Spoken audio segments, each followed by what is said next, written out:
we finally get to meet Group C from Season 12. It is The Masked Singer. We've got 5 new competitors, and 1 will go home. Let's talk The Masked Singer.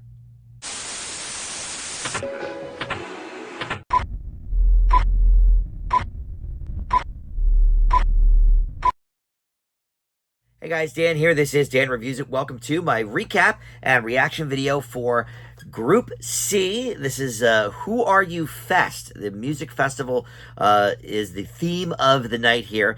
And boy, we meet 5 new competitors, and only I think 1 of them even deserves to be in the quarterfinals after Group C is done in a few weeks. So hopefully I'm right, and it's the one I think I know. All these other ones, I really have no clue. So, look, if you are one of my subscribers already, thank you so much for that. If you're not, though, please consider subscribing to the channel and click that notification bell, because I not only do Masked Singer videos, but I do a lot of other movie and TV reviews. I try to post something new just about every day. So there's a lot more than just the masked content on my channel. But most importantly for these videos is the comments. I definitely need your help with the comments this week, because I think one of these. And I think I have an idea of who is under the mask that gets revealed tonight. But the other 3, I am so out in left field on, no clue. So I definitely need your help with a lot of those. So please comment below, because a lot of these guesses from me this week are just shots in the dark. All right, so let's start with the Royal Knight. And like we've done so far this season for Group A and Group B, when we first met them, we have the group or the masked ambassador, I should say. And so this is someone who has been on the show before and is friends in some way with this person. Maybe they've worked together. Maybe they are actual friends. So first is the Royal Knight, and her masked ambassador is Savannah Chrisley, who was the Afghan Hound from last season. She said, as she was introducing, "Here is the toughest woman I know, the Royal Knight." So the Knight goes on and says, Chapter 1, I went on a quest for this fairy tale life, and then we see a glass slipper. She said, but I found heartbreak and terror around every corner. We see an origami dragon that she is sort of fighting off. She said, I had to protect myself with layers of armor until I became this warrior. And we see her hold up a sword, but it's really a TV remote. I had to learn how to be me. And we have a megaphone that says the T on it. Just the letter T, not the drink. The T. And she sings You and I by Lady Gaga. And because this is Who Are You Fest, the theme after the song is the merch wall. We go to the merch wall, and everybody has a t-shirt that says something on the back of it that is relating to who they are. So her shirt on the merch wall says Ready to Slay. Slay spelled as in Santa's sleigh. And she said, no matter the season, I'm always ready to slay the competition. All right, so the guesses from the panel: Ashley Tisdale, who I swear, has she not been on this show? I guess she's just one of these people that has guessed every single season. Oh, wait. Okay, I know why I think that now. I think she was a judge on The Masked Dancer. Remember that other Fox show they ran for a season? Okay, so, or maybe she's a judge on I Can See Your Voice. All right, there's some kind of Ashley Tisdale connection. She has worked with Ken in the past, so maybe that's it. But I swear I thought she was on the show before. But anyway, obviously not if they're guessing her. Lily James was a guest from Rita because she played Cinderella, the glass slipper clue. And Robin, I think, actually had the best guess of the night. Robin has not been right, I think, once this season. Usually he gets at least 1 in there, but so far this season, I think he's gotten nobody, at least from the jump, from the initial guess. But his guess is Hayden Panettiere, and I do not hate that. First of all, she was, of course, the cheerleader in Heroes, Save the Cheerleader, Save the World, so she had the megaphone there. I don't know exactly what the T is about. I mean, she's got T's in her name, but other than that, the glass slipper, I don't know if she ever played Cinderella, but many people have, so maybe.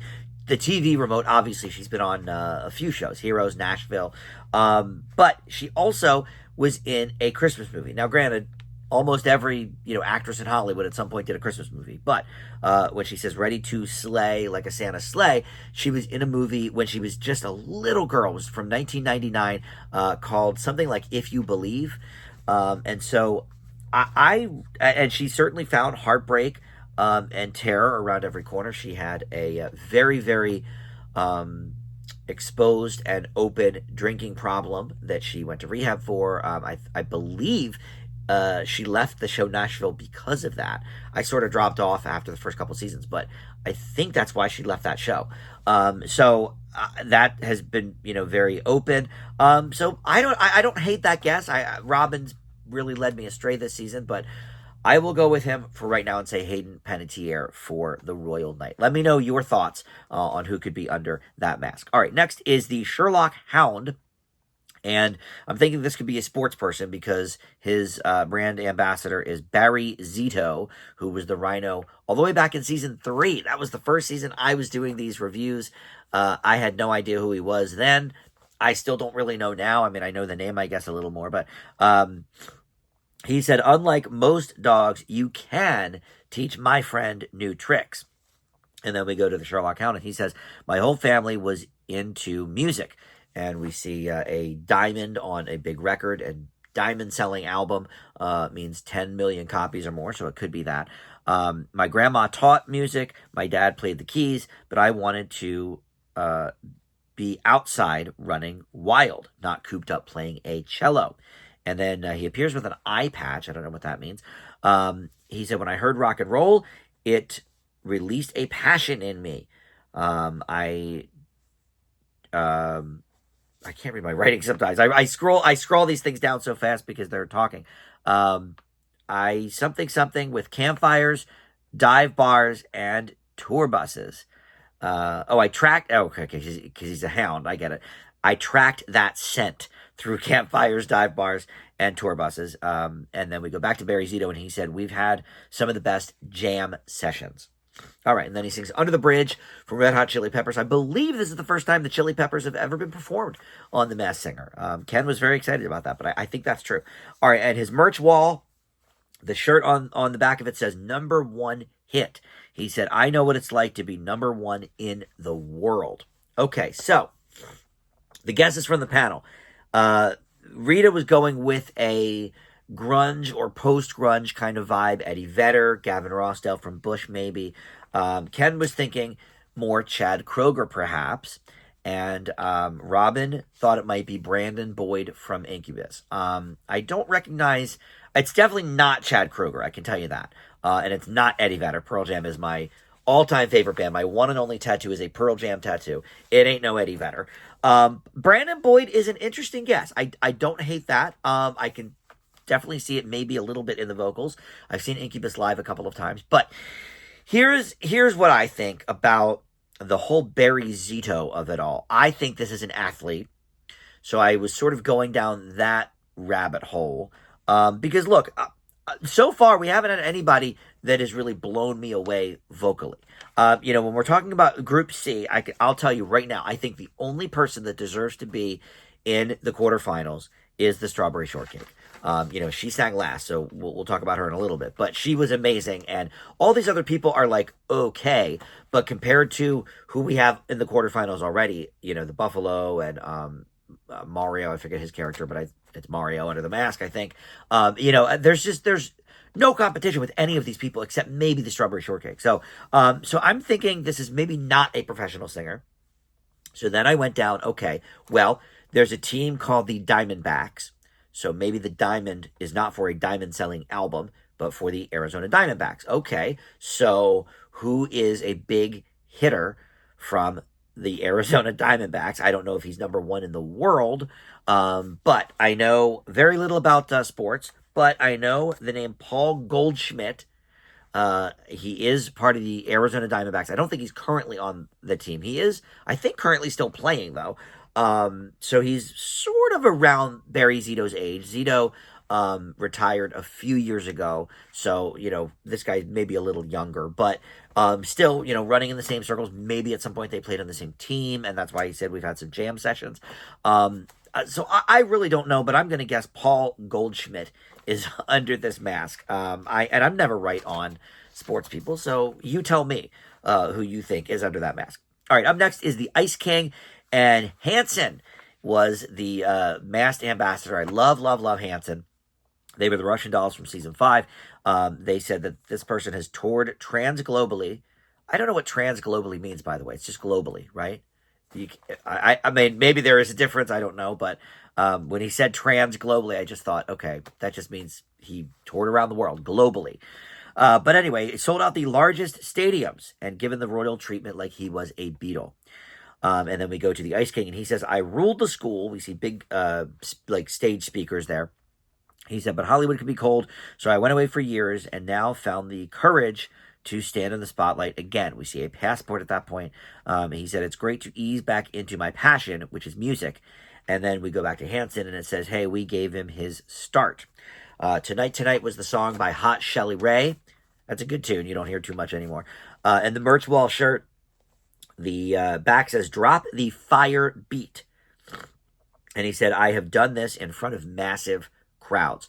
So, of course, right away, Robin goes to the DJ thing and starts naming off, Diplo, Calvin Harris, people like that. But ends up not saying any of them. He thinks, what if it's Pete Wentz from Fall Out Boy? Which, honestly, I can hear a little bit in the voice with that, but I don't know. But then we have the guess of Joe Jonas from Ken. I don't think this is Joe Jonas. Although I will admit, the Jonas Brothers perhaps were inspired by Hanson. 3 brothers singing.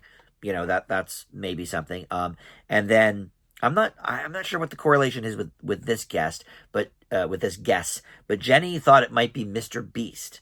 I mean I know who Mr. Beast is, big YouTuber and everything, but I'm not sure why any of these clues led her to that. Maybe she knows something about him I don't. But whatever. I don't think any of these guesses are right. I had 2 thoughts on this. My first is Drake Bell, because he's from Drake and Josh. He rose to fame right around the same time as Hanson. Hanson had him in one of their music videos, and certainly he has gone away from the Hollywood spotlight because of some things that happened to him as a child actor. That was explored a little bit earlier this year in a documentary about the Nickelodeon guys. So that's a possibility. But I think there's too many DJ clues here to kind of avoid that aspect of it. Drake Bell had a couple of albums, certainly. He didn't have any hits from them. I can't imagine Drake Bell is touring globally. Now, he did open for Hanson years and years ago, and so that could be a clue to them giving him his start. But I'm kind of stuck on the drop the fire beat, the huge stage speakers, the sold out the largest stadiums. I mean, maybe Hanson sold out stadiums, but Drake Bell did not. So I don't know. So I'm thinking maybe this is a DJ. And there was one DJ that wasn't mentioned by Robin that sort of stuck out to me. He did leave Hollywood for a time. What if this is so stupid, but what if this is Pauly D from the Jersey Shore? Obviously he was, part of a huge hit, part of that Hollywood machine. And because of that, leveraged his DJ career into something, of a global thing. And I'm sure he's toured all over the world with his DJ stuff. I don't know.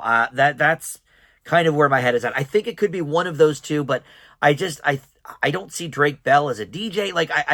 I feel like I'm veering away from that. But I think the clue about Hanson helping his career makes a little more sense. So I'm sort of stuck between those two. But do you think I'm on to any of this? Is this going along with what you guys are thinking? Let me know in the comments about that, whether it's one of those two. But if I had to pick right now, I would say Pauly D.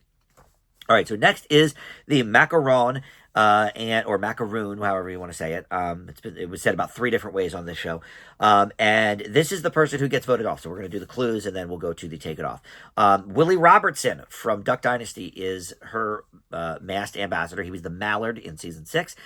He said she knows how life can change in an instant. And then we go to her, and she says, growing up was pretty sweet, but life changed in an event rarer than being struck by lightning. I dug deep and started from scratch. And we see some hippie dolphins at that point. Her whole motif is she's, hippie. So there's, sort of tie-dye dolphins. And then I wrote down some picture of a lady because I didn't know who the hell it was. But Ken mentioned it later, and it is Anna Sophia Robb. who I'm vaguely familiar with. But and then we see a movie clacker thing that says the real Macaron on it. And she says, everything seems less serious now, so why not act on a half-baked dream and sing on The Masked Singer?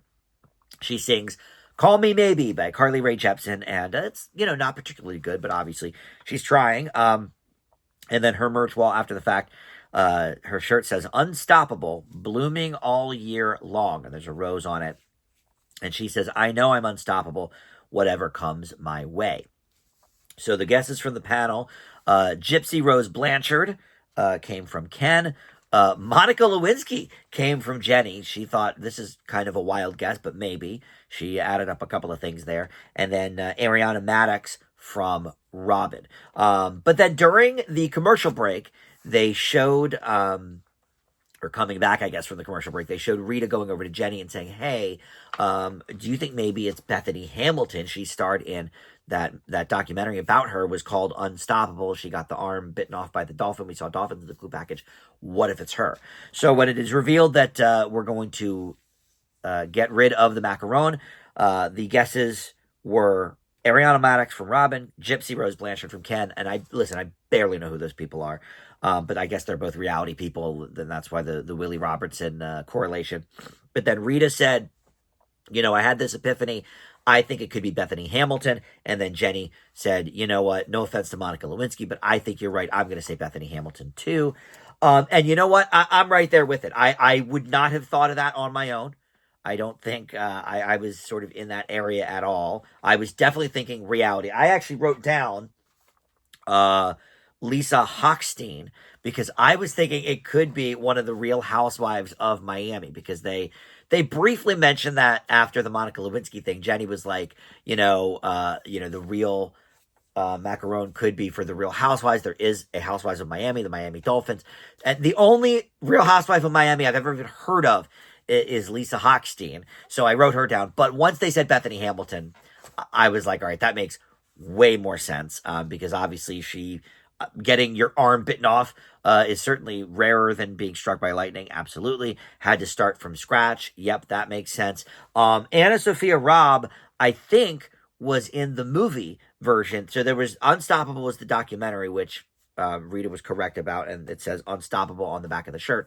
But then the movie about her was called Soul Surfer, and I believe Anna Sophia Robb was in that. I don't know if she played her or not, but I think she was in that movie. Carrie Underwood, I remember, was, but she was like the friend. She didn't play Bethany. So I'm with it. I think they are right on this. I'm going to say that this is Bethany Hamilton, the wonderful, wonderful surfer, and what an inspiring story that hers was, starting from scratch. All right, let's see. I only really know her from the movie. I don't know if I'll recognize her. It is her. It's Bethany Hamilton, and that explains why it's such a small costume too. Oh, there she is with her one arm. They took off the whole piece so you could see that she's really got the one arm. Oh, so she does have a prosthetic arm though, right? Isn't that what part of the movie was about? But I guess sometimes she doesn't wear that. That's so crazy that Rita got that. Especially because Rita didn't get Natalie Imbruglia last week, even though Natalie was on the UK Masked Singer that Rita was a judge on. But, all right. But yeah, that's awesome. What an inspiring person.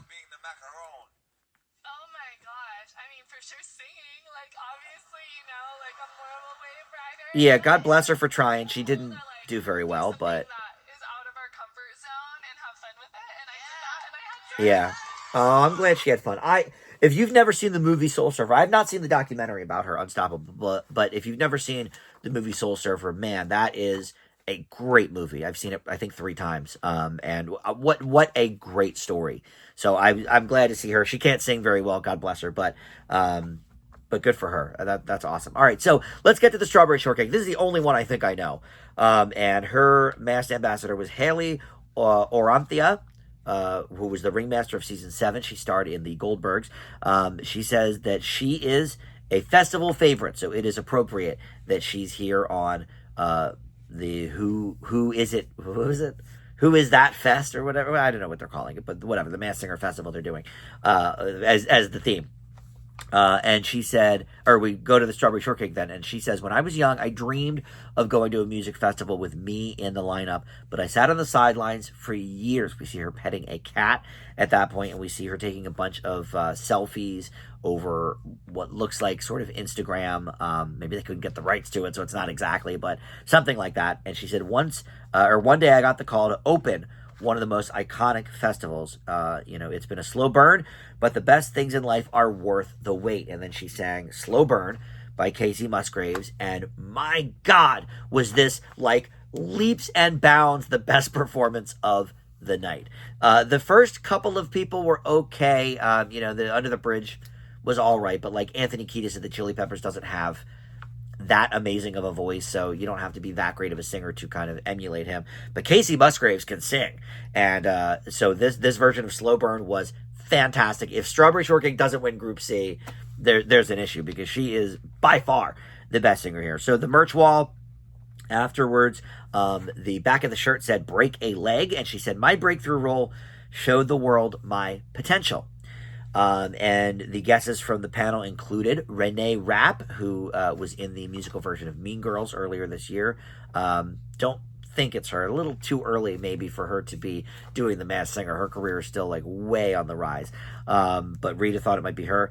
Somebody said Lana Del Rey. I think that was possibly Jenny. Don't hear that in the voice at all. And I've seen her. I haven't seen her live personally, but I've seen her on enough TV show performances to know this ain't her. She's much less bubbly and whatever. And then Rachel Ziegler was guest from Robin. She, of course, we know she can sing from The Hunger Games and West Side Story. But I think that this one is one that the Masked Ambassador is right on the nose, because we've had a couple, like from Group A, we had Jennifer Lewis was the Masked Ambassador for her Blackish co-star Marseille Martin. Joel McHale was the Masked Ambassador for his Community co-star Yvette Nicole Brown. I think this is, and I'm pretty confident about this, the clues make sense, and I'll tell you why. I think this is Haley Oriantia's co-star on The Goldbergs, AJ Michalka or something. I've never heard it pronounced. I've only seen it, so I forgive me if I get it completely wrong. But AJ Michalka or whatever.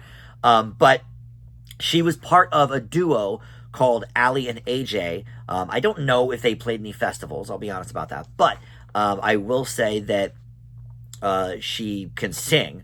She was part of a pop group on The Goldbergs with Haley's character.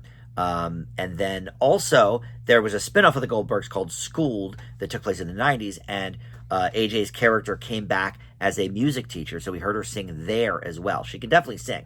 And the big sort of breakout hit for Allie and AJ was called Potential Breakup Song. So when she says, my breakthrough role showed the world my potential breakup song, Allie and AJ, I think this is AJ Michalka, or however you pronounce it, from The Goldbergs. I think for this one, the Masked Ambassador is just right on the money. It is straight up a straight line to her co-star.